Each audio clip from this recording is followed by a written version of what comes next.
Right, hello. In this video we want to talk about the great emperor Probus, Marcus Aurelius Probus. Now, he started his career at a young age. He became a tribune during the reign of Valerian. We're talking about the age of the crisis right now. And during the 250s, somewhere there, he crossed with a small band of Romans, and he defeated a group of Sarmatians. Later on, roughly in the year 2072, he was given command of a fleet. He defeated a group of pirates somewhere near Egypt, and then he landed in Egypt, and he defeated the troops of Palmyra, Zenobia's troops. Right. Later on, he was one of Aurelian's top commanders. Aurelian was killed in the year 2076, and a person called Tacitus took over control.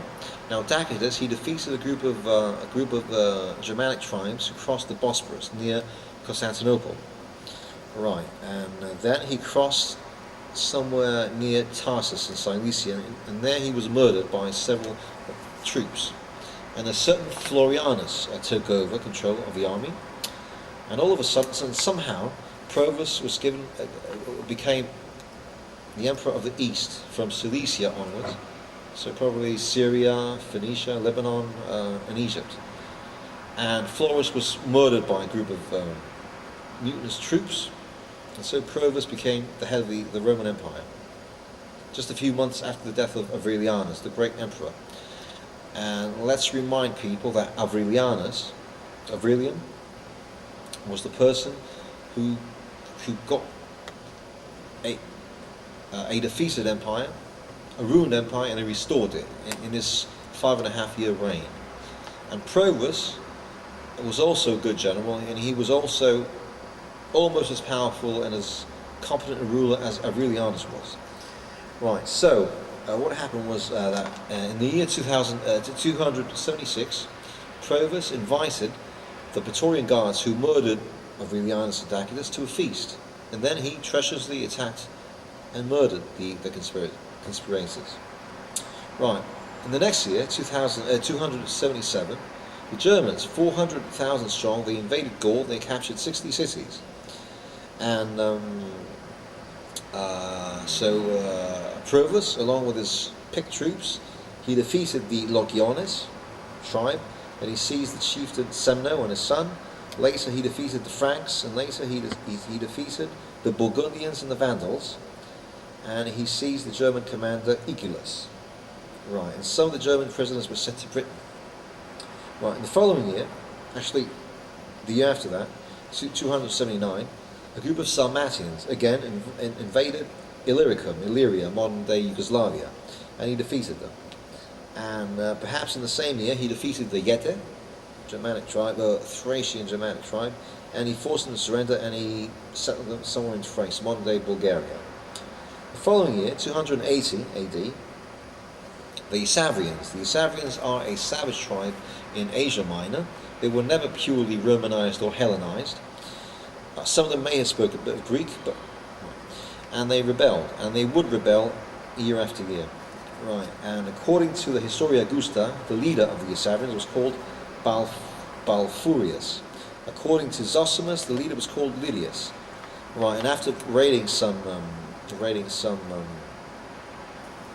towns or villages, the Roman troops forced them to fall back to a fort called Gremna, which means a peak, something like a peak, and they forced them to.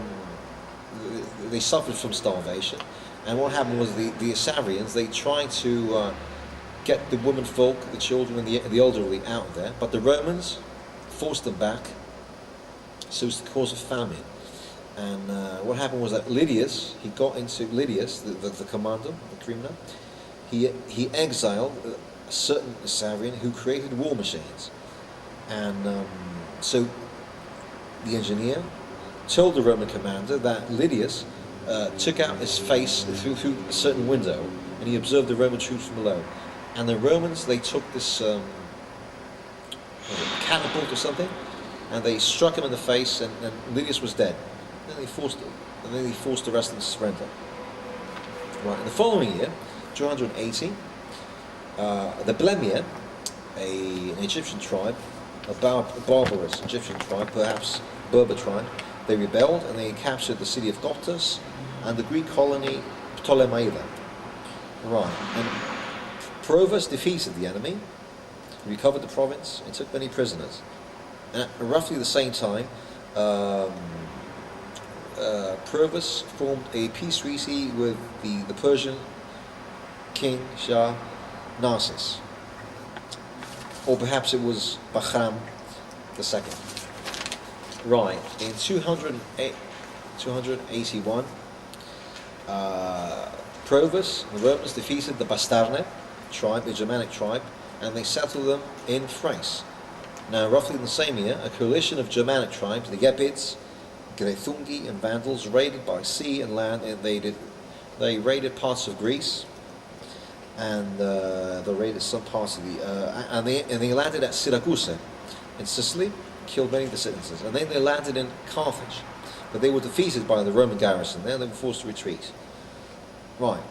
In the same year, in the east, in the eastern provinces, probably Syria, Lebanon, Phoenicia, a certain Saturninus, who according to the History of Augusta was a Galatian, according to Zosimus he was a Moor, he rebelled, but he was defeated and killed. Right.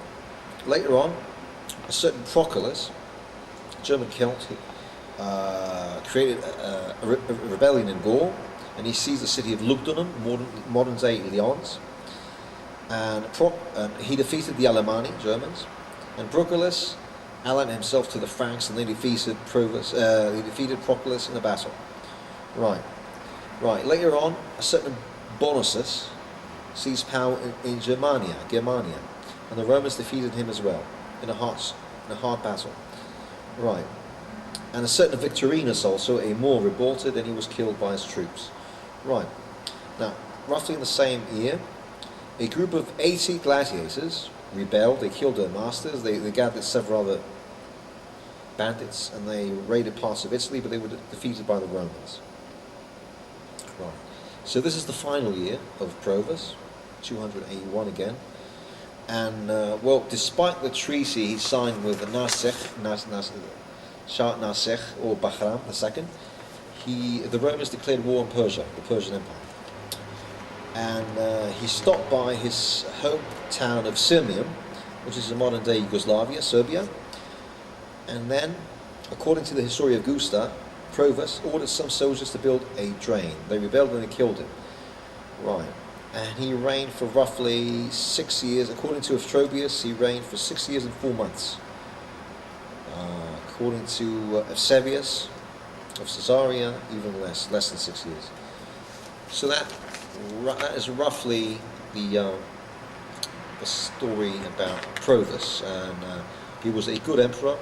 He was betrayed by the treacherous Praetorians, and after him came Carinus, Numerianus, and after that the 4 emperors, Diocletian, Maximinus, and after that Constantine.